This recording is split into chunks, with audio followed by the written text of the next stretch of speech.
So the title of our presentation is kinepwaayoneminaani, keekiihamankwi, nakaani, mahsinaakanenkonci, Reviving Our Knowledge from Old Records, Digitizing Archival Records for the Myaami Tribe. I'm going to kind of invite you to take a peek into the world of archives. As we've seen through some of these other presentations through Cameron's and through Molly's, we've seen some of these archival records that have been digitized and what having access to these materials has been able to advance in our scholarly research. But I think sometimes it's apparent that we don't look farther and see how we get to that point. And so that's a little bit about what I'm going to talk about today. And then Kim is going to come up and talk about how we've seen digitizing specifically Myaamiaki records here at Miami University. There it is, sorry. For some of you who don't maybe know me or know some of the programs that we've been instituting down at the tribal headquarters, the MHMA was founded in 2006 is when we opened to the public. And our mission is to collect, preserve, promote, and facilitate access to records chronicling Myaamia language, culture, and history for the purpose of advancing knowledge to tribal and non-tribal researchers. So whether this is a tribal member that wants to know more about their family history, or a student here at Miami University or elsewhere that is researching a specific topic. But basically, when it boils down to it, I'm a steward of history, and specifically of Myaamia history. I serve the community by bringing history to individuals. And I also look to the future by making sure that we're doing a good job now of making sure our records are protected, and the records that are being created now have a home.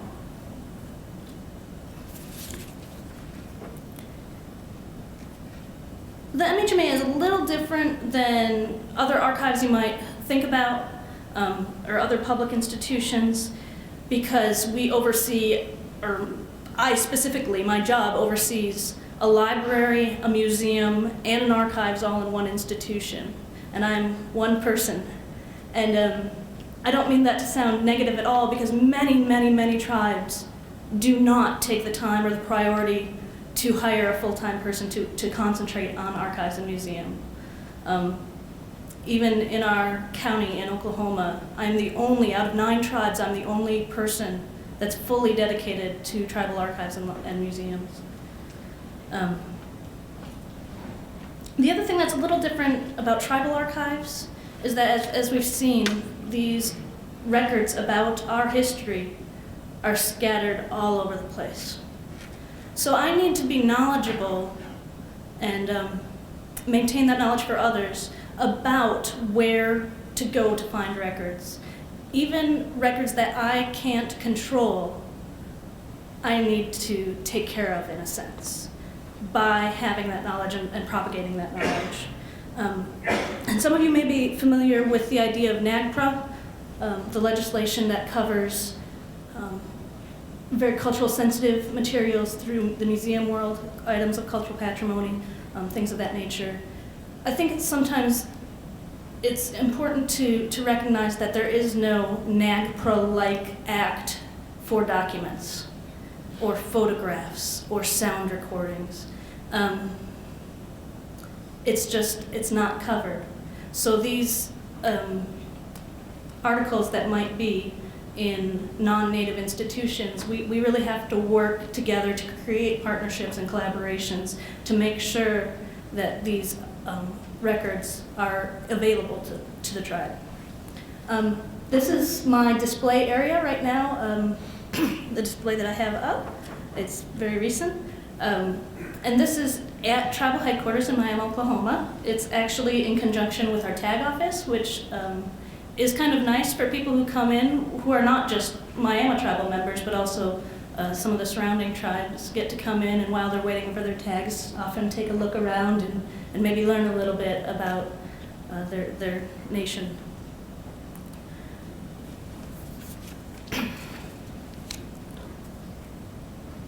And so you can see some of the types of items in this picture that consist of our collection.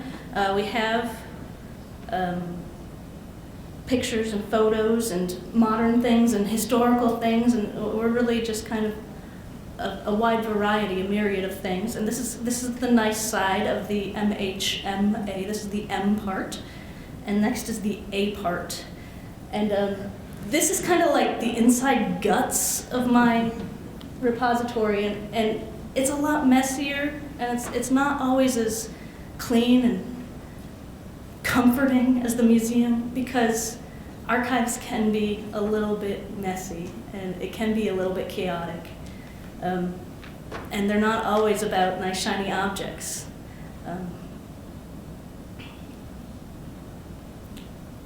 We have things like archaeological materials, these stone tools that were collected.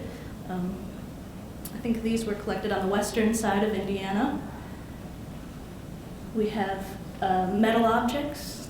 These are all 3D artifacts that we've seen. This wonderful bag was made by Katrina Mitten back there, and it has been recently added to our collection, along with some historical beadwork that was done in the early 1900s. Oh, and Karen asked me to mention the background image that I'm using is by our very own Scott Shoemaker. And I'll tell just a little short story since we have the time. These are Mildred Walker's moccasins. And you saw a photo of Mildred in George's presentation earlier. She's one of our very respected elders that passed away a few years ago. And her daughters wanted something of their mother's to be represented in the museum. And so they brought on loan 2 items that Mildred was very proud of and treasured the most. And one was a very small clay doll that was wrapped in trade wool. And she says that she remembered her grandparents would have brought it from Kansas to Oklahoma. And the other is her pair of moccasins that were created by Scott. And I think it just shows that in a matter of generations, she went from remembering the traditional Miami and treasuring that to having this time and then the revitalization of a new generation. We carry books, and not just rare books. We have contemporary books.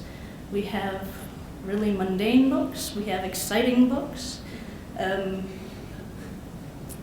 These these are congressional reports. They're very boring. Some of our books are oversized and will stain your hands when you open them, but are filled with information. These books on the bottom were almost thrown away at our county courthouse, and Dustin Old saved them and brought them to me and says, "I think these cover our lands." These are surveyor's notes from our original allotment area. We have photographs. We have historical photographs. We have an assortment of modern photographs, contemporary photographs, and then we have some photographs that are born digital. They're already in a digital format. Hooray, we don't need to digitize them, but we still need to care for them. We have sound recordings. Not many, some. We have cassette tapes, videotapes, we have audio and visual. And if you think about trying to digitize a VHS, how are you going to go about doing that? Is it worth it to do that? It might pose some different challenges than digitizing a letter. And then we have paper records. We have old manuscript materials.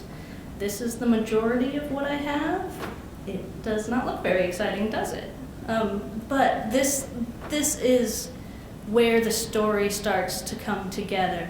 When you start bringing all these things, all these textual records together, that's where the main framework of our story begins.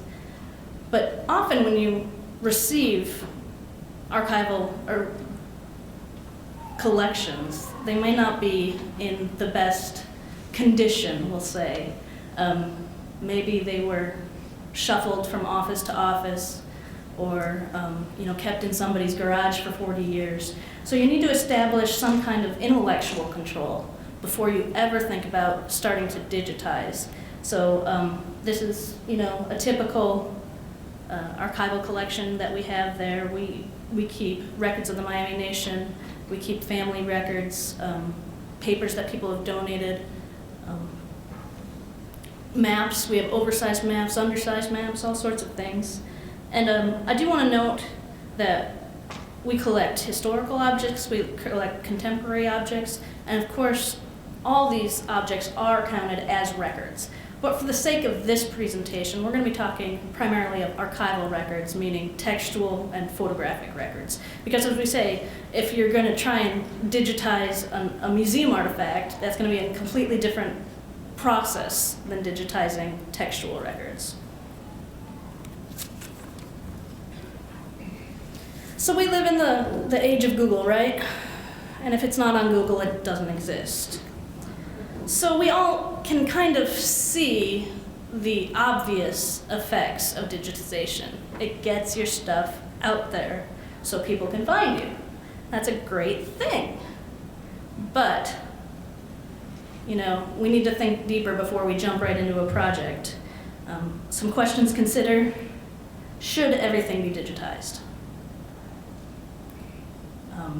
Who should decide what to digitize? Is that going to be me, my cultural advisory board? Is it going to be the business committee? Is it going to be somebody completely different? And then how can we use digitization to bring the tribal community together? And I hope by putting these up, you're not expecting answers out of me. These are just things that we continue to think about. They're very open-ended, and they're just things that you just keep in the back of your mind as you go about thinking about digitization. So the first step in beginning a digitization project is, of course, figuring out what you want to digitize. It sounds easy, but you need to think about location. Is this something that your museum owns? Is it something you know that a family owns that would digitize it, but they don't want to give up the original? Is it something that's already in another institution that you need to create a partnership, a relationship, to get something that you want digitized, but maybe they don't want it digitized? We have quite a few of those around that we just need to continue to cultivate relationships with. Is it legal for you to digitize it? There are things where if the copyright owner says you can't copy it, you can't copy it. And if the copyright is not clear, maybe you need to establish who has the authority over what you can and cannot digitize. And now it's not a very culturally sensitive approach. As Native people, the idea of ownership, like, I own this, you can't have it, it can be a sticky area to talk about. Privacy concerns, is there personally identifiable information? Does it deal with people who are living? Or is it such a historical piece that nobody's gonna cause a hubbub if it says that your great-great-great-great-grandfather had a sickness? Size will obviously make a big difference about how long you're planning to work on this, or what you might need to, both volume as well as physical size. You might need to consider preservation. Will it harm the original to digitize it? And that is something that we can usually work around now with the technology that's available, but it might not be available to me to find technology that won't harm, say, a very old book that would, if you can't open it all the way. You might need a special scanner to work with that. So we have to work around that. And then the technology, not only having access to proper equipment, but what do you need to keep the data once you have it?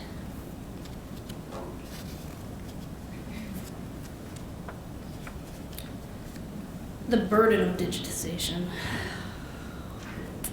Everything I digitize, every item, not only doubles the amount of things that I have to take care of, it usually just exponentially blows up the number of things that you have to take care of. So not only am I charged with keeping the original, but if we decide to copy the original, then I have to take care of the copy. And when you digitize things, you need to create an archival master, and that's a very high resolution, saved in a certain file format, put onto CD, put away in the back in the archive, and it's not touched until you need it. And hopefully you won't need it for a while. The idea is when you digitize things, you never want to re-digitize something that you've scanned. You never want to scan something, use the digital file, wreck the digital file in some way, and then have to go back and rescan, because then you're handling it more, you're exposing that original more to destruction. So you want an archival master. Maybe for different situations you need a high resolution scan, so that particularly like working with language, if you need to scan or zoom in really close and see exactly where that pen stroke goes so we can tell what letter that is, you need a high res so you can scan right in or zoom right in. You need a reproduction copy if it's a photograph that you're going to put up online that it's everybody's ancestor and everybody's going to want a copy of that photograph. You need to have something that you can shoot off to the printers every time. And then if you're going to put it up online, you need something that's maybe suited for that purpose, a low resolution, maybe watermarked in some way. So not only do you have the original, you're creating 4 other digital copies that you have to care for, maybe in different ways. So you're creating more work and more responsibility. And there's quite an expense to digitization. And now there are quite a few grant programs that you can apply for, but I looked up one of the grant programs, and they say that their expectation is that for every scan of a regular typewritten modern 8.5 by 11 letter page, $1 to $3 for every page, and up to $5 for a color 4x6. And if you have things up from there, 8x10, a map, anything color, that's going to go. Once you include the cost of labor and pre-production and post-production, and the cost to host it on the server, you're looking, you could be talking $20 a page. And then, as I mentioned, I'm one person. I have a lot of responsibility otherwise, so we need to think about how digitization is going to fit into the other activities that we do. At our heart, we're here to serve the tribal community. If you call me with a question, that question goes top of my list. It's priority number 1. We're doing a lot of grant research right now, and that falls on my shoulders quite a bit. I have to do exhibit planning and construction, and I have to take care of the collections I already have, not even worrying about digitization, just making sure they're taken care of. And that also, I'm one person in the department, so that means I have a lot of administrative tasks as well. So there's all these priorities, and we have to fit digitization in balance with the other priorities. So we've decided I have a small, easy collection to digitize maybe. I can digitize it.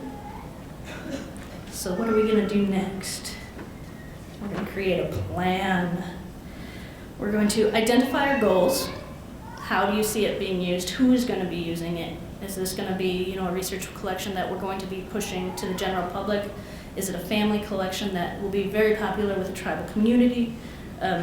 What should the end result look like? We want to outline the needs that we're going to have to put in, the personnel. Maybe we need to hire somebody part-time to come in and actually do the scanning, so it's not taking up a lot of time for other things. And then I'll talk just a little bit about metadata.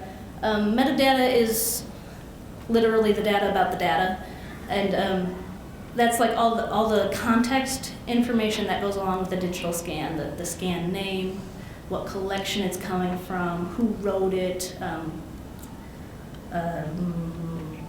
accession information, so you can go back and find the rest of it, subject and keyword terms, even up to technical information like what DPI you're scanning at, what equipment you're using to scan, dates, all that technical information as well. And one very important thing to do is to figure out how you're going to name all your scans, because there's nothing more annoying than getting halfway through a project and figuring out that your naming schedules are just not working and you have to go back and rename every file. It's just, take my word for it.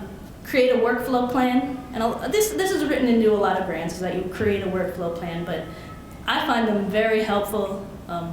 You know, as you're going along, you notice all of a sudden you're not making your goals, you're not reaching those benchmarks that you thought, so you need to go back and keep that plan in your mind and keep going back and revising.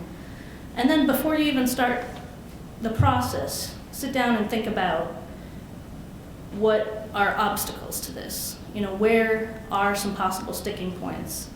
And this is not done in a vacuum. This is obvious that we're going to need some collaboration, whether it's collaboration with the Myaamia Center, the special collections.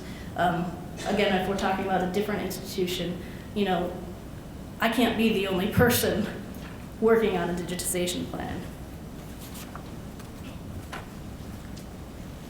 So, yes, we got something we wanted to digitize. We digitized it, yay! And we're not done. Now we need to get it to people. So some things, maybe they're culturally a little more sensitive. You might want to just have the scans available in-house. Like, you need to come talk to somebody before you look at these records. Or they just might need a little more information. So maybe they're only going to be available in-house. Maybe they're not going to be put up online. Maybe you build something by hand in-house to put these things maybe through a blog or social media, and you just want to feature little scans here and there. Usually what's going to happen is that they're going to go into something like a content management system. And these, you can buy them off-the-shelf software, or there's some open source programs that have come out recently that are built specifically for tribal communities, and those are very exciting. We're really, you know, looking forward to what they have to offer us. Right now, we don't have a way. I have digitized some things, but we don't have a good way to get that to people. And that's really the area that we're concentrating on now. So even after people are gaining access, maybe you got this really nice little website built, and people are, you know, this is so cool. Maybe you've got little comment areas, and people are taking off and discussing, that's my grandpa, oh, that's my cousin's grandpa, and wow, you're connecting people, and people are really getting together about it, and that's great. And guess what, you're still not done. Once it's out there, you need to be able to protect your data. And that's not just protect it as far as security, but protect the data itself from failing. You need to have backup redundancy. That's why you have that archival master, so that when your hard drive crashes and the server crashes with it, and there's some kind of catastrophic failure, you can go back to that archival master and pull it. But that means also that you need to be conscious of what that archival master is doing while it's sitting on the shelf. It's not just sitting on the shelf, it's degrading. So you have to have a formatting policy. Archival standard is that the best CD you can get, you should take every file off of it and open it, make sure it's still working with the equipment that you have. Every 3 to 5 years, replace that CD. So that's, you know, not only am I trying to keep up with all those other priorities that we had, now we have to worry about reformatting those CDs every 3 to 5 years and making sure that's on schedule.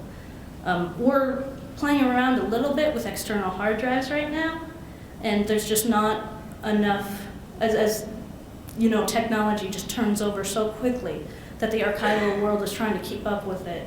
And so there's not a lot of data about trying to keep archival materials on hard drives. I know I've done, you know, I'm sure we've all been bit by this bug, but I dropped a hard drive on the floor. It's all gone, bye-bye. And then your digital data, should also be written into your disaster preparedness plan. We live in Tornado Alley. We have taken steps to make sure that archival collections, our storage area, is safe from tornadoes. But you need to make sure your digital data is safe from tornadoes as well.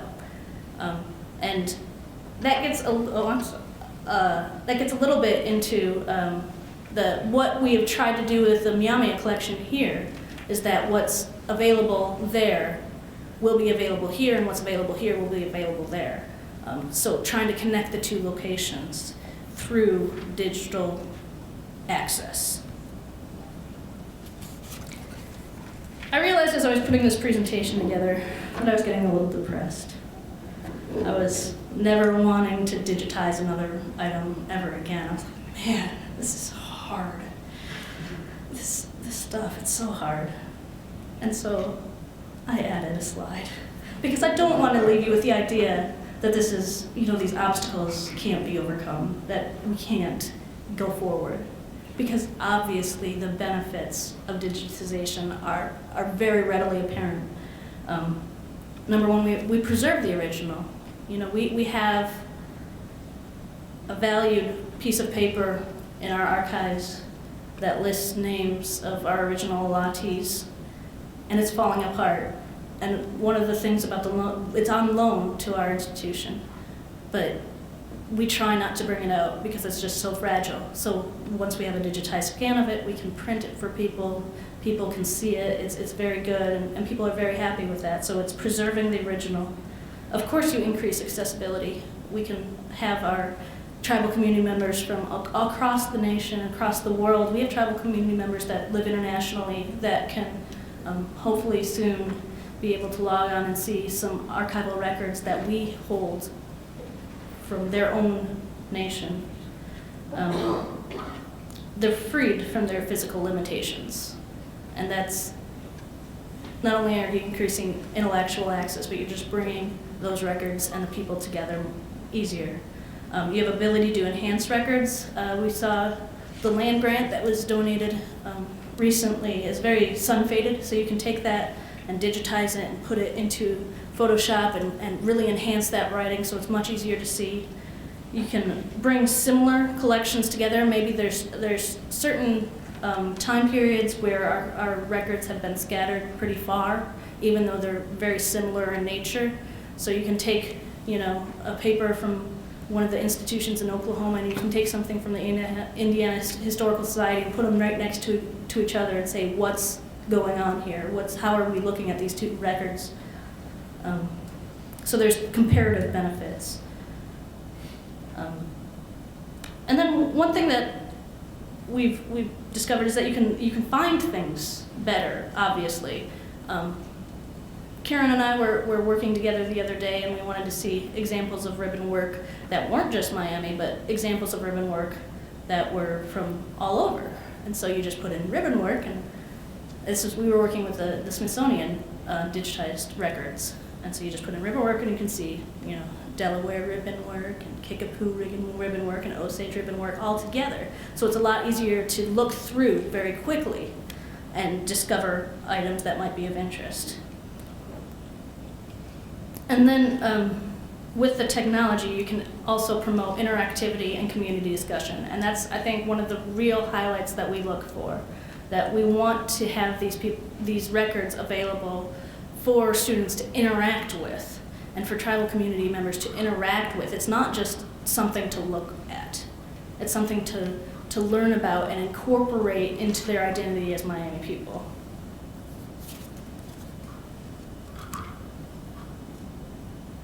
So after all that, is it worth it? I think when you start looking at it, it's obvious that digitization is here to stay, and digitization is an area where we need to put some emphasis. It's easy to just jump in and say, scan it all! But it's not something to be taken lightly. It's not something to just jump into a project. It needs to have collaboration. It needs to have feedback before we get to the point of digitizing. digitization poorly done will be a waste of resources. But digitization properly done has the ability to bring history to the community in a whole new way. And Kim's going to come up and talk about the Myaamia collection and how we've recently been able to bring this all together with the payrolls that we've been working on.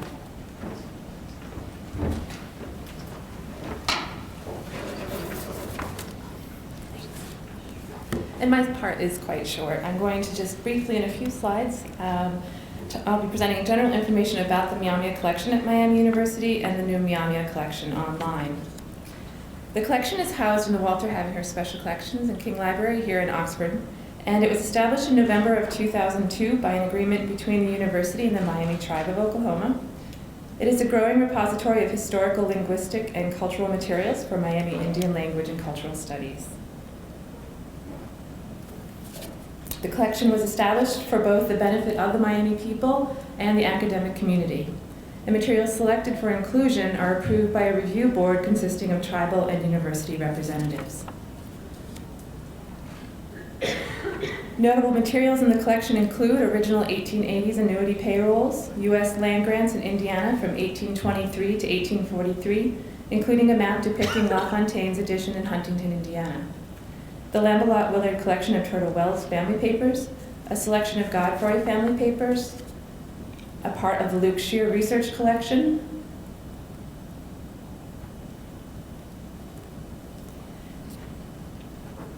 and Myaamia Center related materials, as well as published works related to the history, culture, and language of the Miami Nation. To facilitate the use of the collection and prepare for digitization projects, materials are organized and described.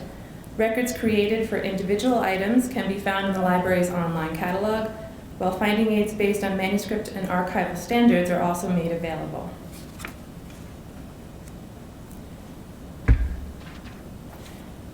The Tribe and Myaamia Center staff are regularly consulted as plans for the organization and digitization of the materials move forward. And we also have the invaluable assistance of tribal students with the creation of finding aids for the manuscript collections and transcriptions of digitized materials, and the students' work with the collection is funded by the Miami Tribe. Currently, we are very lucky to have John Bickers, a tribal student in his senior year. His historical and linguistic knowledge has been critical in providing context for the collections, incorporating modern orthography into transcriptions, creating manuscript finding aids, and providing accurate metadata for items in the online collection. Here is an example of one of the finding aids created by John, recently published on our department website. In addition to administrative information, the finding aid provides a narrative context for the materials and a detailed description of the materials. As part of the process of organizing and describing the historical documents in the collection, they are also housed in archival folders and boxes and encapsulated in polyester sleeves under the supervision of the preservation librarian on staff. And moving forward to the Myaamia Collection Online, the goal of the Myaamia Collection Online is to promote and expand access to the collection. It was launched in the summer of 2013 and is managed by my colleague Marcus Ladd, who's sitting at the information table in the back. It currently features 15 documents relating to the relationship of the Miami Tribe and the U.S. federal government, and new materials will continue to be added. The first priorities for digitization, the annuity payrolls donated by Sue Strauss to the Myaamia Heritage Museum and Archive, but housed at Miami University, were selected due to the need to provide remote access to the Miami Tribe and researchers. As a celebration of this gift, which forms the foundation of the Myaamia Collection Online, an online exhibit entitled The Gift of History detailing the project was also created.